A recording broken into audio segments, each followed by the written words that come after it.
দেখ দাদু, I love you. আরে ওই মেয়েটা, আরে বাবারে,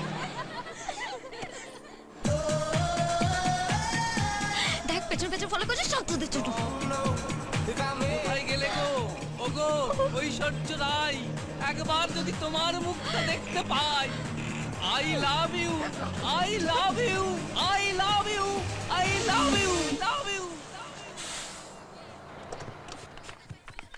বাবা আমার তো একদম ওফ, অবস্থা খারাপ। যা গরম, বাঁচা গেল। তারপর কি হলো জানিস তো?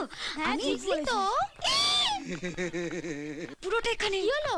বাসের বুড়োটা? ও বাবা, দাঁড়া, পিছনে ছাড়ে না। ওর মজা আমি দেখাচ্ছি। ও। চল তো আমার সাথে। ডার্লিং, আমি এসে গেছি। এই যে কি শুরু করেছেন কি আপনি? আপনার মাথায় কিছু নেই নাকি? কি করছেন এটা? বীজখানে তুই কথা বলবি না শালি। ওই এখন দেখো, কথা হবে আমাদের দুজনের খোলাখুলি। রে এমনি তো খালি গায়ে, বাকিটাও খুলে ফেলবে নাকি রে? চুপ করবি? আসলে না দাদু, আমরা তো আপনার সঙ্গে মজা করছিলাম। আমিও প্রথমে তাই ভেবেছিলাম, কিন্তু ও বলল এখনকার মেয়েরা ভ্যারাইটি চায়, বুড়ো বাবা। বর পছন্দ করে। ওই তো আমাকে এখানে নিয়ে এলো। কে ও শুনি? ওই যে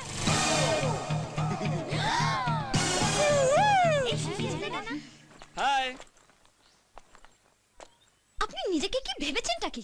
একটা ঝামেলা পাকাতে চান নাকি? ওই ঝামেলা কে করছে? আমি না তুমি? রাস্তাঘাটে যাকেই দেখছো তাকেই বলছো I love you, I love you, I love you. আরে হ্যাঁ, শুনুন না, আপনি ওই বুড়োটার হাত থেকে ওকে বাঁচান না প্লিজ। একটা শর্তে বাঁচাতে পারি, যদি তোমরা সবাই তোমাদের নামগুলো বলো প্লিজ। রমা, পরমা, তনিমা, সীমা, তুলিমা।